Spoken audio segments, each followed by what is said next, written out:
This video is going to show you everything you missed today on November 5th in 7th grade math. The first thing you want to do is open up the classwork at this link so you can follow along with the video. You'll want to have this video open in one tab and the classwork open in another. The first thing we did in class today was our foundations quiz, and it asks you to convert to an improper fraction and convert to a mixed number. You obviously need to be watching this video to see what those fractions are. The fractions that I would like you to convert to an improper fraction is going to be 4 and 6/7. And then I would like you to convert to a mixed number 25/6. So you'll write these in yourself. And again, you need to be watching the video to know what you're converting. So make sure you write these down because they're not there for you, and then complete the quiz questions. Pause the video and come back when you're finished. And if you pause the video, these numbers will be up on your screen so you can write them into your work.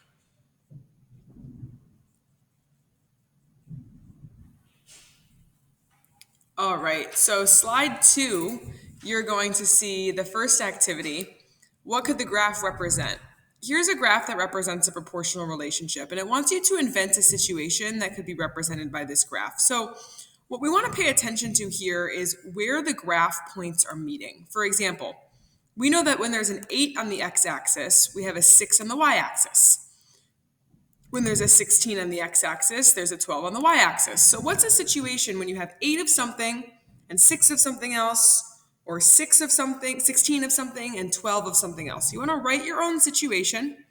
Make sure you tell me what x represents, so write something here for x, and what y represents.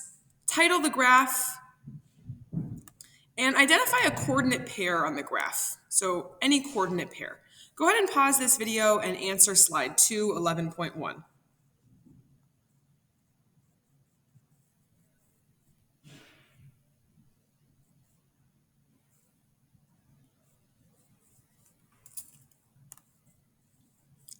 All right, now this is the main activity that we worked on today, and it says Tyler was at an amusement park. He walked at a steady pace from the ticket booth to the bumper cars.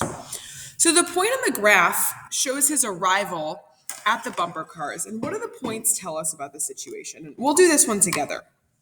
So you see that the point is 40, 50, and on the x-axis, we see elapsed time. And so we know that 40, that number 40 on the graph right here, represents time, and 50 represents distance. Again, that's because the x is time and the y is distance. And so we can say that after 40 seconds, Tyler walked 50 meters. Because again, the x is time and the y is distance. Now, the table shows other values of time and distance. That table is right down here, this table here. Complete the table and plot the pairs of values in the grid. So it wants you to fill in this blank here and then plot each of the coordinate pairs in the grid. So go ahead and pause this video to do question 2.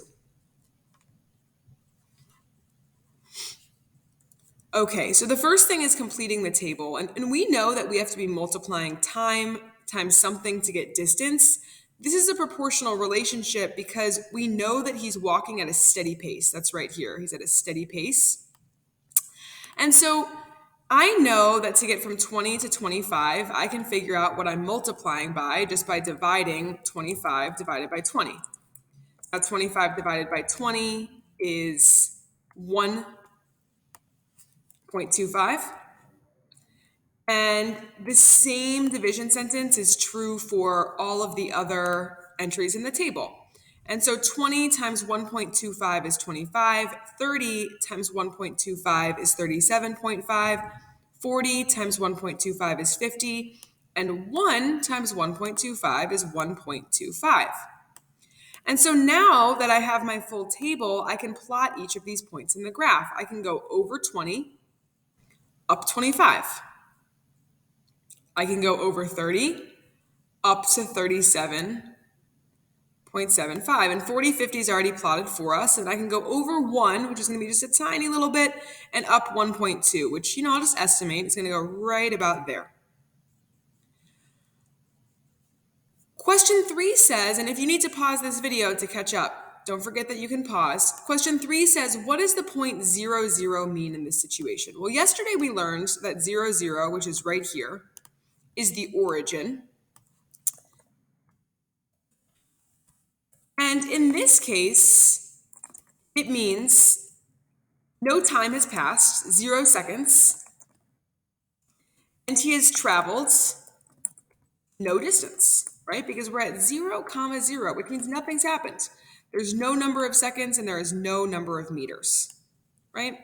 And again, if you need to pause, rewind to hear me explain it again, remember it's a YouTube video, so you can always go back and forth. Question 4 says, how far away from the ticket booth was Tyler after 1 second? Label the point on the graph that shows this information with its coordinates. So I want you to answer question 4 on your own. I want you to tell me how far Tyler was after 1 second. And I want you to answer 5 on your own as well. What is the constant of proportionality for the relationship between distance and time? And what does it tell you about Tyler's walk? So go ahead and pause this video to answer questions 4 and 5.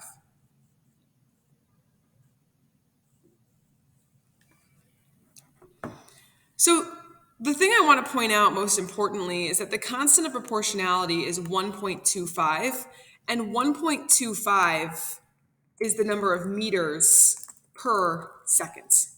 It's how many meters Tyler traveled in 1 second.